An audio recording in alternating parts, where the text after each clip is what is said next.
They own all the airlines. They own all the social networks. So when you see all this stuff, all this agenda, kind of everybody working together, then you have to realize who actually owns it. This isn't a conspiracy. You go to Yahoo Finance, you go to top holders of all these shareholding companies, and you see BlackRock and Vanguard at the top. So you go to Amazon, for example, you go to Yahoo Finance, you go to Amazon, you go to the ticker of the stock, you go to top holders, and you realize Jeff Bezos ain't the biggest holder of Amazon. It's like, oh shit, he's no longer the majority shareholder of his company, so he doesn't make the final decisions, so he doesn't have the big say. The CEO of Bank Santander was sitting at a round table at the FII conference, and they were talking about what is the problem with the current system.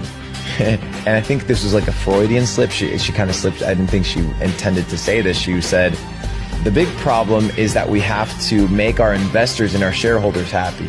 Like him, we have to make Larry Fink happy, which was sitting right next to her, which was the owner of BlackRock. And she's like, we need to make him happy. As you run these companies and these organizations publicly listed, you need to understand that people with money, they can come in and swoop your shit.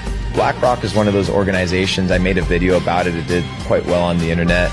And it's nothing new, right? It's not the only organization that kind of runs the game. We can talk about that segment, that department of kind of like the publicly traded companies. But now, which is the crazy part, dude, is BlackRock is starting to get into the Chinese market. So they're starting to branch out their tentacles outside of the North American market. It's quite scary. So, I mean, I think autonomy, sovereignty is kind of the most important thing that people should be focused on, which is how can I make enough to be self-reliant and not have to depend on the system, depend on greedy people, depend on these psychopath motherfuckers that are out here to literally take everything that you're worth with no remorse whatsoever because, hey, it's just business. That's how they see it. People have been conquering lands, dude, for the longest time. You know, you see Genghis Khan, you see Alexander the Great, you see Julius Caesar.